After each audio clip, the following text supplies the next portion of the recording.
गतिर्भर्ता प्रभु साक्षी निवास शरणं सृहत् प्रभव प्रलय स्थानं निधानं बीजमव्ययम्। यह श्रीमद् भागवत गीता के 9वें अध्याय का 18वां श्लोक है, जिसमें ईश्वर अर्जुन से कहते हैं कि परमात्मा से ही यह जगत और जगत का कण कण पैदा हुआ है। सब मुझ में ही निवास करते हैं और मेरी ही शरण लेते हैं। सबको प्रेम करने वाला, सबकी उत्पत्ति और संहार का कारण और सबका आधार में ही हूं। उत्पत्तिशील वस्तुओं की उत्पत्ति का अविनाशी कारण में ही हूं। जब तक संसार में है, जब तक संसार है, तब तक उसका बीज भी अवश्य रहता है। इसलिए बीज को अविनाशी कहा है, क्योंकि बिना बीज के कुछ भी उत्पन्न नहीं होता और उत्पत्ति नित्य देखी जाती है। इससे यह जाना जाता है कि बीज की परंपरा का नाश नहीं होता। इसका सीधा सा अर्थ यह है कि संपूर्ण सृष्टि ईश्वर से उत्पन्न हुई है, उसके बल से फलती फूलती है और नष्ट होकर उसी में ही विलीन हो जाती है। और वास्तव में देखा जाए तो भारतीय दर्शन की यह परंपरा ईश्वर के अनित्य होने का प्रमाण प्रस्तुत करती है। उदय इंडिया डिजिटल पर हम आपको भारतीय दर्शन के अन्यतम ग्रंथ यानी उपनिषदों का सरल भाष्य प्रस्तुत करने की कोशिश कर रहे हैं। यह पौराणिक ज्ञान जिसे ऋषि मुनियों ने सदियों के अनुभव के आधार पर लिपिबद्ध किया था, लेकिन वर्तमान भागदौड़ की जिंदगी में यह खोजा जाता रहा है, जिसमें पुनः मैं आपके सामने लाने का सिर्फ प्रयास कर रहा हूं। और ये ज्ञान मेरा कतई नहीं है, बल्कि आदिकालीन महर्षियों का ही है। मैं सिर्फ उसे प्रस्तुत करने का माध्यम हूं। हमने पहले भी आपके लिए कठोपनिषद का सरल भाष्य प्रस्तुत किया था और अब मांडुक्य उपनिषद पर हमारा विशेष श्रृंखला चल रही है, जिसके 4 एपिसोड पहले भी आ चुके हैं। इन सभी को ने देखा है, सुना है। तो चलो आज शुरू करते हैं मांडुक्य उपनिषद पर आधारित 5वां एपिसोड, जिसमें महर्षि अंगिरा ने शौनक ऋषि से कहते हैं कि तदेतस्य सत्यम यथा सुदीप्ता पावकात् विस्कुलिग्यम सहस्रश प्रभंतन्ते सौरूपाः तथार्खराद् विविधा सोभ्य भावा प्रजायन्ते तंत्र चैव पियन्ति। अर्थात है प्रिय मुनिवर, ऋषिवर, यह सत्य है कि जैसे प्रज्वलित अग्नि से उसके समान रूप वाली सशस्त्रों बीनगारियों उत्पन्न होती है, उसी प्रकार अक्षर ब्रह्म से विविध भाव यानी चेतन और जड़ प्रभाव उत्पन्न होती है और लौटकर उसी में ही विलीन हो जाता है। और यह सत्य है कि ब्रह्मा की सृष्टि का एकमात्र अधिष्ठान है तथा ब्रह्मा से ही यह जगत समुत्पन्न होता है और अंत में ब्रह्मा में ही विलीन होता है। ब्रह्मा ही अक्षर अथवा अविनाशी है, नित्य और शाश्वत है, अविनश्वर है। ब्रह्मा अपनी प्रच्छन्न माया शक्ति से सृष्टि को उत्पन्न करता है और प्रलय काल में उससे पुनः अपने भीतर ही समट लेता है। जगत की रचना करने पर परम ब्रह्म परमात्मा को माया शक्ति सहित परमेश्वर कहा जाता है, जो कि रचना, पालन, पोषण और संहार करता है। और साथ ही वही अंतर्यामी होकर सबके भीतर भी मौजूद रहता है। मांडुक्य का इस मंत्र तदेत सत्य से किया गया है, अर्थात इतना ही सत्य है। वास्तव में इस श्लोक से मिलने जुलने विचार श्रीमद् भागवत गीता का, अवधूत गीता, अष्टवक्र गीता समेत सभी उपनिषद में कहीं ना कहीं आता है। इसमें हम आपको शुरुआत में ही श्रीमद् भगवत गीता के श्लोक सुना चुके हैं, जिसके अनुसार भोक्ता, भोग्य और प्रेरक तीनों ही भूमिका ईश्वर निभाते हैं। उस एक के ही अनेक रूप तथा अनेक वर्णन है।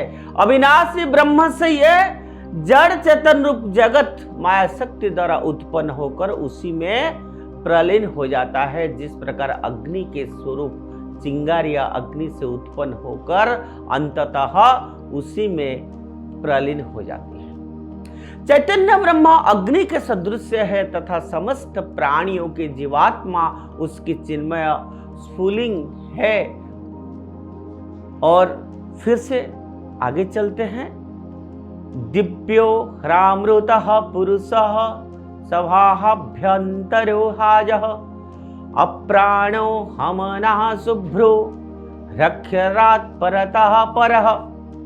इस मंत्र में परमात्मा के लक्षण गिनाए गए हैं और कहा गया है कि परम ब्रह्म परमात्मा दिव्य एवं विलक्षण है। ये पूर्ण पुरुष आकार रहित है, वो सारा जगत के भीतर और बाहर व्याप्त है, सर्वत्र विद्यमान है। वो अजन्मा है जो जन्म रहित है और यह विनाश रहित भी है। वो अलौकिक सूक्ष्म सत्ता निराकार है तथा उसमें प्राणियों की भांति प्राण और मन भी नहीं है। परम ब्रह्म परमात्मा प्रकृति अर्थात माया और माया शक्ति शक्तिमान परमात्मा से भिन्न नहीं होती तथा उसके अधीन अर्थात आश्रित होती है। लेकिन प्रकृति यानी माया और जीवात्मा अनित्य है अथवा अपेक्षिक अक्षर है।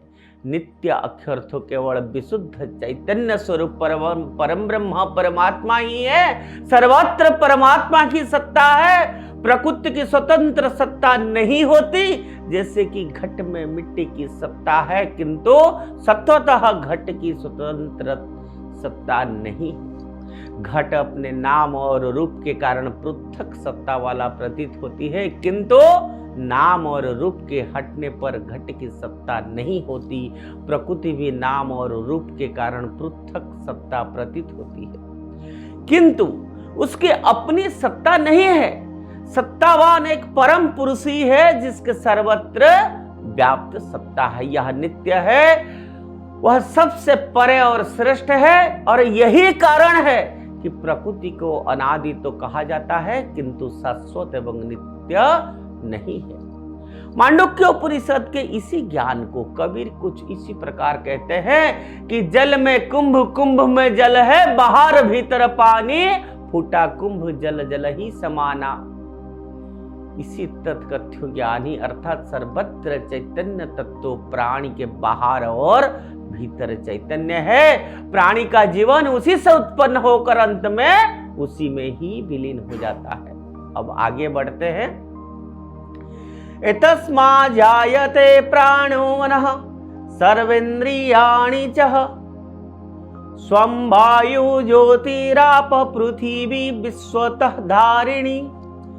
वास्तव में पराविद्या अर्थात आध्यात्मिक विद्या का प्रतिपाद्य क्या है, कहां पर जाकर सभी दर्शन टिक जाते हैं, वो यह है कि जगत में सिर्फ ही अविद्या यानी जानने की योग्य है तथा उसके जान लेने एवं प्राप्त हो जाने से बढ़कर अन्य उपलब्धि नहीं हो सकता है।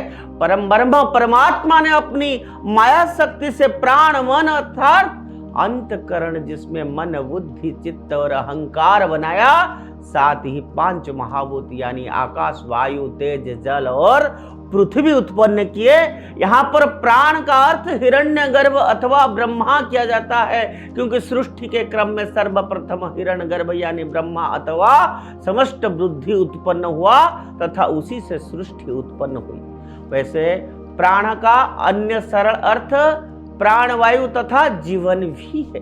कुछ ऐसे ही भाव श्रीमद् भागवत गीता के 15वें अध्याय के 18वें श्लोक में प्रकट किए गए हैं कि यस्मात्खर मतितो अहम ख्यरदपि यौतमः औतोस्मि लोके विद प्रथितः पुरुषोत्तमः। अर्थात परमात्मा क्षर यानी नाशवान पदार्थों से तो सर्वदा अतीत है, वो माया में स्थित अक्षर जीवात्मा से भी उत्पन्न है, अतः वह परम पुरुष अथवा पुरुषोत्तम है। फिर आगे बढ़ते हैं। अग्निमूर्धा चक्षुषी चंद्र सूर्योदिशः श्रोत्रे वाग् विवृताश्च वेदः वायु प्राणो हृदयं विश्वस्य पद्माभ्याव्रोष सर्वभूतात्मरात्मा।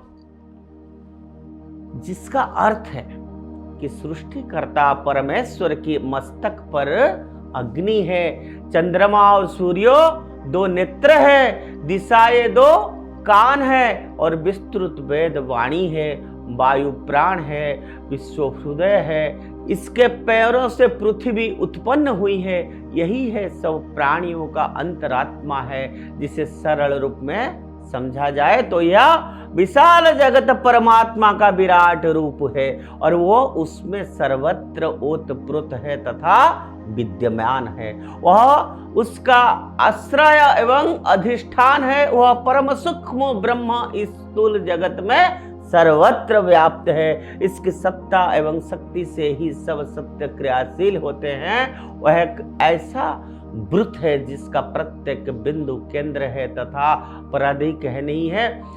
इस विराट पुरुष का वर्णन करना संभव ही नहीं है, तथापि अलंकारिक शैली से कहा जाता है कि अग्नि उसका दिव्यमान मस्तक है, सूर्य और चंद्रमा उसकी प्रकाशमान नेत्र है, दिशाएं दो ज्ञान है, विस्तृत वेद उसकी पवित्र वाणी है, वायु उसका प्राण है, प्राण वायु है, चराचर जगत उसका हृदय अर्थात मर्मस्थल है तथा पृथ्वी उसकी दोनों पैर है।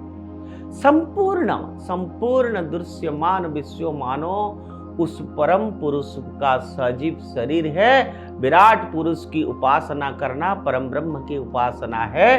प्राणियों की निस्वार्थ सेवा करना उसकी ही सेवा है।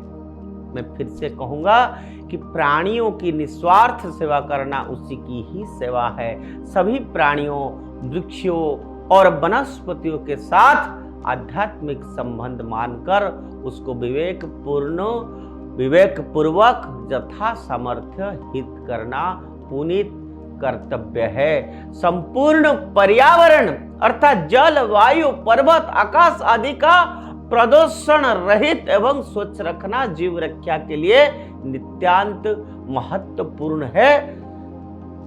मित्रों, भारत देश हजारों सालों से नदी को मां के रूप में पूजा करता है, वृक्ष को देवता के रूप में पूजा करता है। जब हवन होता है, यज्ञ होता है तो परिवेश प्रदूषण से बचता है। पेड़ लगाना, जल को पूजा करना, प्रकृति का पूजा करना।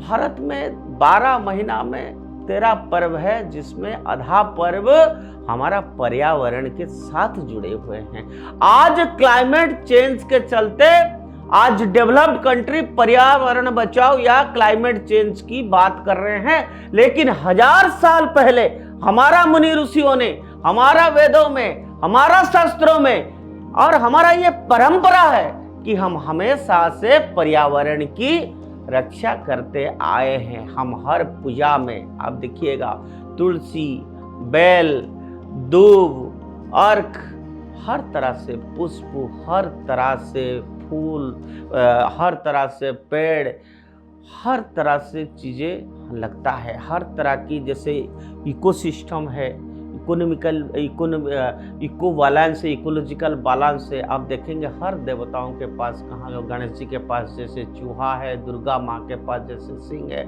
ऐसे हमने ये बहुत सालों से ये पर्यावरण का रक्षा करना और ये जितने प्राणी हैं, जानवर है, सबको साथ में लेकर चलना, सबको बचाना, ये भारत देश में अनादिकाल से होता हुआ आया है, अभी भी हो रहा है। आप देखेंगे वृक्ष के नीचे दिया जलाते हैं सैटरडे को।